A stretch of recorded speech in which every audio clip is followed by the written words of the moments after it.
जय हिंद दोस्तों। खान सर ने जियोग्राफी फाउंडेशन 2022 में जो वर्ल्ड जियोग्राफी विंड्स यानी कि वायु पवन का जो पीडीएफ नोट्स प्रोवाइड किए थे, उसी नोट्स के साथ उसी के नीचे टेस्ट भी दिए थे। आज हम लोग इस वीडियो में उस टेस्ट को सॉल्व करने वाले हैं। यह टेस्ट बहुत ज्यादा इंपॉर्टेंट है क्योंकि सभी क्वेश्चन किसी न किसी एग्जाम में पूछे गए क्वेश्चन है। इससे पहले हम लोगों ने यही पवन का यानी कि इसी पीडीएफ का टेस्ट हम लोगों ने किया था, उसमें काफी आंसर थोड़ा सा गलत हो गए थे, इसीलिए मैं दोबारा इसमें पूरा एक्सप्लेनेशन के साथ ये वीडियो दोबारा बना रहा हूं। तो वीडियो को आप शुरू से लेके अंत तक जरूर देखें ताकि आपको जो क्वेश्चन का आंसर है पूरी तरीके से समझ में आ जाए। तो इससे पहले वीडियो में मैंने आपको बताया था कि इस नोट्स को आपको कैसे डाउनलोड करना है, तो मैंने इस वीडियो के डिस्क्रिप्शन में एक वेबसाइट का लिंक दे दिया है, वहां से आप जाकर इस पीडीएफ को डाउनलोड कर सकते हैं। चलिए मैं आपको एक बार बता भी देता हूं।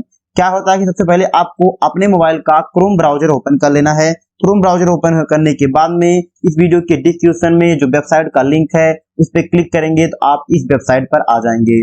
सबसे ऊपर आपको एक दिखेगा 3 लाइन का ऑप्शन, इस पे क्लिक करेंगे, सेलेक्ट करेंगे खान सर पीडीएफ नोट्स, इस पे जाएंगे। इसके बाद में आपको देखना होगा कि आप किसका पीडीएफ डाउनलोड करना चाहते हैं, फाउंडेशन पीडीएफ या टारगेट। ये है फाउंडेशन बैच, तो फाउंडेशन बैच वाले सेक्शन पे क्लिक कर देते हैं। किस सब्जेक्ट का पीडीएफ डाउनलोड करना चाहते हैं, biology, geography, history, chemistry, physics, तो हम जो है वो हमारा है जियोग्राफी फाउंडेशन। तो जियोग्राफी फाउंडेशन 2022 देख सकते हैं यहाँ पर है, तो क्लिक हियर वाले ऑप्शन पे क्लिक कर लेते हैं। जैसे ही क्लिक करेंगे जो पीडीएफ आपका है वह है विंड का, तो यानी कि वायु पवन का पीडीएफ, तो इस पे आपको सिंपली क्लिक कर देना है। आपको दिखेगा 6 नंबर पीडीएफ, 6 नंबर पे यह पीडीएफ, इस पे क्लिक करेंगे और आपका पीडीएफ आपके सामने डाउनलोड हो जाएगा। लेकिन ये आपके मोबाइल में भी सेव नहीं हुआ होगा। अगर आप इसे सिस्टम में या लैपटॉप में खोल रहे हैं तो यहाँ एक ऑप्शन है डाउनलोड का, इस पे क्लिक करेंगे और ये आपके सिस्टम में सेव हो जाएगा। अगर इस पीडीएफ को आप अपने मोबाइल में खोल रहे हैं तो वहां पर आपको 3 डॉट का ऑप्शन दिखेगा, उस पे क्लिक करेंगे, आपको वहां पर बहुत सारे ऑप्शन मिलेंगे, डाउनलोड करने का, शेयर करने का, प्रिंट करने का। उस पे क्लिक करके आप अपने मोबाइल में उसको सेव कर सकते हैं। तो चलिए अब देख लेते हैं ये टेस्ट का क्वेश्चन कौन सा है। तो चलिए आ गए हैं क्वेश्चन नंबर 1 पे। क्वेश्चन नंबर पहला क्या है, तो पहला क्वेश्चन है कि विश्व के किस समुद्री क्षेत्र में लंबी चालिसा पवनें प्रवाहित होती हैं। पहली बात तो एक बार मार्कर को हम लोग ऑन कर लेते हैं, तो ये हो गया मार्कर ऑन। इसके बाद में हम लोग अब करेंगे सॉल्व इस क्वेश्चन को, क्योंकि इससे पहले वाले भी मैंने इसकी वीडियो बना चुका हूं, उसमें थोड़ा सा आंसर क्या है गलती हो गया है, तो इसको दोबारा आप जरूर मिला लीजिएगा, ठीक है। तो है विश्व के किस समुद्री क्षेत्र में लंबी चालिसा पवनें प्रवाहित होती हैं, तो वह है हिंद सागर। क्या है, हिंद महासागर। हिंद महासागर ऑप्शन नंबर बी आपका राइट आंसर हो जाएगा। अगले क्वेश्चन पर आ जाते हैं। क्वेश्चन नंबर, इसमें थोड़ा सा मार्कर गड़बड़ हो चुका है तो मार्कर को हम लोग लेते हैं दोबारा। हाइलाइटर यूज हो चुका है तो हम लोग हाइलाइटर नहीं पेन यूज करने वाले हैं, ठीक है। अब आ चुका है, इसके बाद में है, तो इसका आंसर आपको समझ में आ गया होगा कि ऑप्शन नंबर बी आपका राइट आंसर इसमें होगा। इसके बाद में है क्वेश्चन नंबर 2 है कि कथन ए है आपका कि उत्तरी गोलार्ध में पवन प्रति एप दक्षिणावर्त का मतलब होता है क्लॉकवाइज, तथा दक्षिणी गोलार्ध में पवन प्रतिरूप, यहाँ पर देखिए यहाँ लिखा ना प्रति एप, इसका मतलब होता है प्रतिरूप, यहाँ पर होना चाहिए था, यहाँ प्रतिरूप होना चाहिए था। वामावर्त का मतलब होता है एंटी क्लॉकवाइज। तो बताना चाह रहा है कि उत्तरी गोलार्ध में क्लॉकवाइज एंड दक्षिणी गोलार्ध में एंटी क्लॉकवाइज होता है, तो बिल्कुल सही है, तो कथन आपका बिल्कुल सही हो जाता है। इसके बाद में कारण देख लेते हैं। कारण है कि उत्तरी तथा दक्षिणी गोलार्ध में पवन प्रतिरूपों की दिशाओं का निर्धारण कोरियालिस प्रभाव से होता है। कोरियालिस प्रभाव से होता है, तो ये बिल्कुल गलत हो जाएगा, क्योंकि जो पवन रूप का दिशाओं का निर्धारण होता है वो कोरियालिस प्रभाव से नहीं होता, वो किससे होता है, वो होता है फेरल का नियम से। अगर यहाँ पर फेरल का नियम होता तो कारण भी सही होता। इसका मतलब क्या है कि कथन ए सही है परंतु आर गलत है। यानी ऑप्शन नंबर सी पे आ जाएंगे, ए सही परंतु आर गलत है। ऑप्शन नंबर सी आपका राइट आंसर हो जाएगा।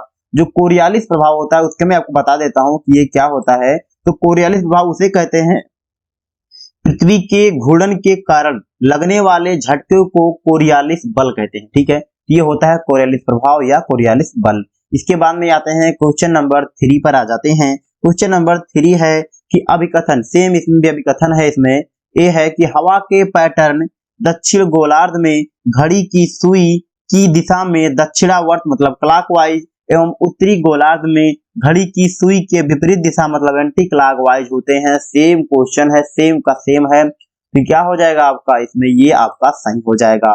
कारण देख लेते हैं, उत्तरी तथा एवं दक्षिणी गोलार्ध में हवा के पैटर्न का कोरियालिस प्रभाव से निश्चित होते हैं, नहीं, किससे होता है, फेरल के नियम से होता है, तो ये गलत हो जाएगा। तो इसमें भी ए सही परंतु आर गलत है। ऑप्शन नंबर सी जो हो जाएगा ए सही परंतु आर गलत है। क्वेश्चन नंबर 4 है कि उत्तरी गोलार्ध की तुलना में दक्षिणी गोलार्ध में पश्चिमी पवनें अधिक सशक्त तथा अस्थायी होती हैं। उत्तरी गोलार्ध की तुलना में दक्षिणी गोलार्ध में पश्चिमी पवन अधिक सशक्त एवं अस्थायी होती हैं, तो लेकिन क्यों होती हैं ये आपको बताना है, कारण बताना है। तो इसमें दिया है कि उत्तरी गोलार्ध की तुलना में दक्षिणी गोलार्ध में भूखंड कम होता है। बिल्कुल, दक्षिणी गोलार्ध में भूखंड क्या होता है, कम होता है, तो ये आपका पहला तो सही हो जाता है।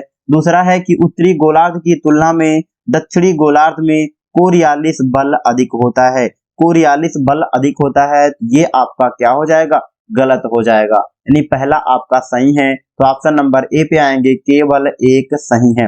अब इसका मैं आपको रीजन बता देता हूं। रीजन क्या है कि दक्षिणी गोलार्ध में उत्तरी गोलार्ध की तुलना में महासागर अधिक और भूमि कम होती है, तो इसके रीजन से ये आपका ऑप्शन नंबर ए सही हो जाएगा। फिर क्वेश्चन नंबर 5 है कि गरजती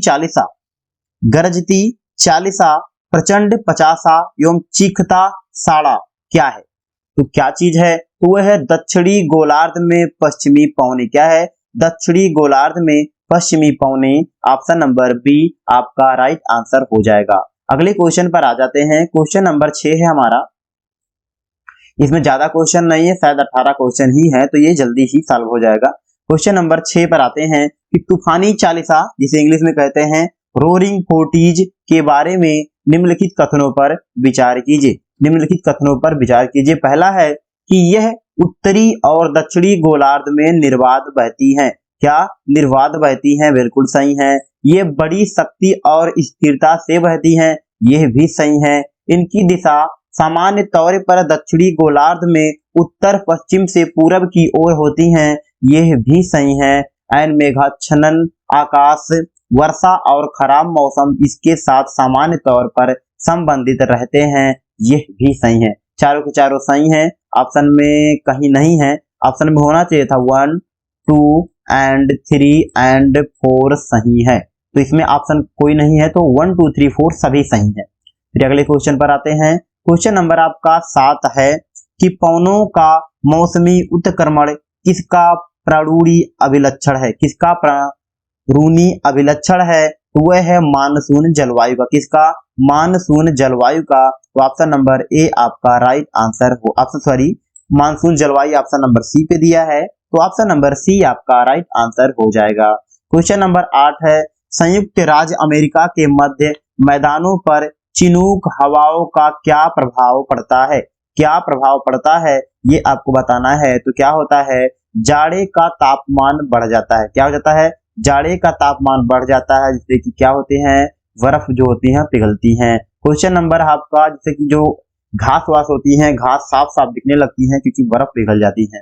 क्वेश्चन नंबर 9 है कि दक्षिणी गोलार्ध में पवनों के बाई ओर विचलन का क्या कारण है, वह है पृथ्वी का घूर्णन, क्या है, पृथ्वी का घूर्णन। ऑप्शन नंबर सी राइट हो जाएगा।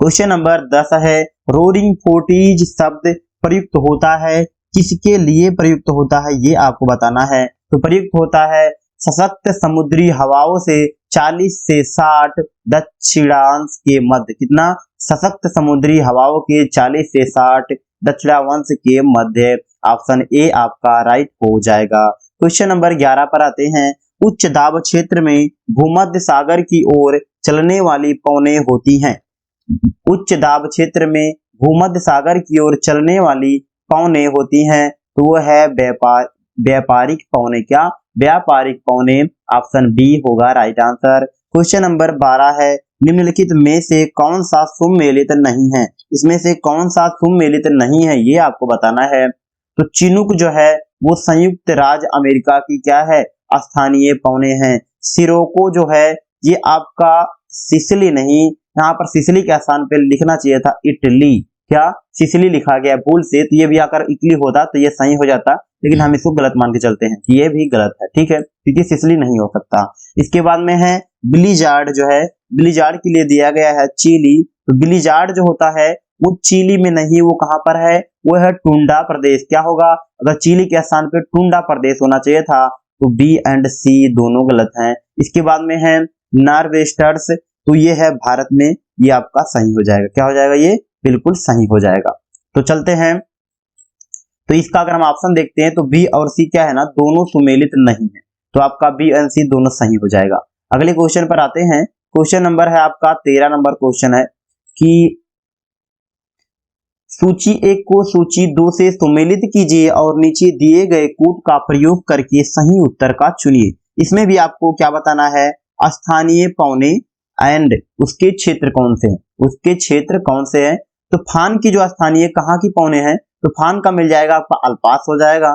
एंड अगर सीमुम की बात करें तो वो होता है कहां पर, सीमुम जो होता है वो होता है अरब में, कहां पर, अरब। तो यहाँ पर एक ऑप्शन है कुर्दिस्तान, क्या कुर्दिस्तान, यहाँ पर अरब भी चलेगा, अरब मरुस्थल भी होता है, तो वो भी ऑप्शन में हो जाता है, ये सीमुम का होता है अरब का। अगर सेंटा एना की बात करें तो सेंटा एना होता है कैलिफोर्निया का स्थानीय पौने है। एंड जोंडा जो है, जोंडा वो अर्जेंटीना का है, कहाँ का, अर्जेंटीना का है। तो ए का मिलेगा 4 से, बी का मिलेगा 2 से, सी का मिलेगा 3 से, एंड डी का मिलेगा 1 से। तो हम देख पा रहे हैं कि ऑप्शन नंबर बी आपका एग्जैक्ट मैच कर रहा है, तो ऑप्शन नंबर बी आपका राइट आंसर हो जाएगा। क्वेश्चन नंबर 14 है, फान एक स्थानीय पवन है, फान एक स्थानीय पवन है, तो वह है स्विट्जरलैंड की, ऑप्शन नंबर बी आपका राइट आंसर हो जाएगा। क्वेश्चन नंबर 15 है, निम्न कथनों में किस एक में रुधिर वर्षा होती है, कहां पर होती है रुधिर वर्षा, तो इटली में होती है रुधिर वर्षा, ऑप्शन ए राइट आंसर हो जाएगा। अगले क्वेश्चन पर आते हैं, क्वेश्चन नंबर आपका है 16 है, निम्नलिखित युग्मों पर विचार करें। इसमें आपको स्थानीय वायु का नाम दिया है और उससे संबंधित देश दिए गए हैं, ये आपको बताना है। तो देखिए अगर इसमें से बात करें सिराको, तो सिराको का क्या हो जाएगा आपका, सिराको होता है वैसे अगर देखा जाए तो होता है इटली, मेन जो होता है सिराको वो होता है इटली के लिए, लेकिन इसमें फ्रांस दिया है। और सिराको जो है वो उत्तरी अफ्रीका से यूरोप जाता है, क्या, उत्तरी अफ्रीका से दक्षिण यूरोप। तो अगर हम बात करें तो फ्रांस भी यूरोप में ही आता है, तो मतलब ये संबंधित सही हो सकता है, तो ये आपका ए हम सही मान लेते हैं। इसके बाद अगर बोरा की बात करें तो बोरा इटली में है, तो ये भी आपका बिल्कुल सही हो जाएगा। लेकिन ब्लिजार्ड जो होता है वो कनाडा नहीं, वो टुंडा प्रदेश का है, क्या है, ब्लिजार्ड जो है वो कहाँ का है, टुंडा प्रदेश, तो ये आपका 3 नंबर गलत हो जाएगा। तो केवल 3 जो है ये सुमेलित नहीं है, ऑप्शन डी में आपका राइट आंसर होगा। क्वेश्चन नंबर 17 अगर बात करें कि निम्नलिखित में से कौन सा सही सुमेलित नहीं है, इसमें से कौन सा सही सुमेलित नहीं है, तो सांता आना की अगर बात करें तो कैलिफोर्निया का पवन है। एंड हबूब जो है, हबूब जो है वो आपका सूडान का पवन है, ये भी सही है। यामो की बात करें तो ये जापान का है, ये भी आपका सही हो जाएगा। इसके बाद में अगर बात करते हैं कि मिस्ट्रल का, मिस्ट्रल की अगर हम बात करते हैं तो ये कहाँ का हो जाएगा, ये ऑस्ट्रेलिया का ना होके ये होना चाहिए था इसके स्थान पे फ्रांस, क्योंकि मिस्ट्रल जो है वो फ्रांस का है, इसका मतलब यही सुमेलित नहीं है, ऑप्शन नंबर डी ही सुमेलित नहीं है, यही आपका क्या हो जाएगा, राइट आंसर हो जाएगा। क्वेश्चन नंबर 18 है, निम्नलिखित में से कौन सा युग्म सही सुमेलित नहीं है, इसमें से कौन सा सही सुमेलित नहीं है। अगर हम फान की बात करते हैं तो ये अल्पास पर्वत का है, ये आपका सही हो जाएगा।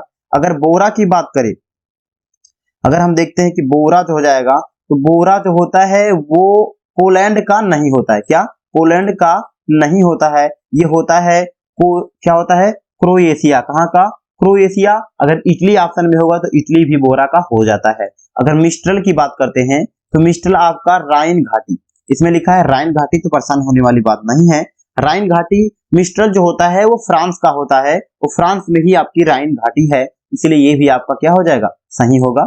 एंड खमसीन की बात करें तो मिस्र में है, ये भी सही है आपका। बस एक केवल मैच नहीं कर रहा है, वो है ऑप्शन नंबर बी, बोरा पोलैंड का ना होके यहाँ पर होना चाहिए था इटली, तो ऑप्शन नंबर बी सुमेलित नहीं है, तो ऑप्शन नंबर बी आपका राइट आंसर हो जाएगा। इस टेस्ट में टोटल 18 क्वेश्चन थे जिसको हम लोगों ने इस वीडियो में कंप्लीट कर लिया है।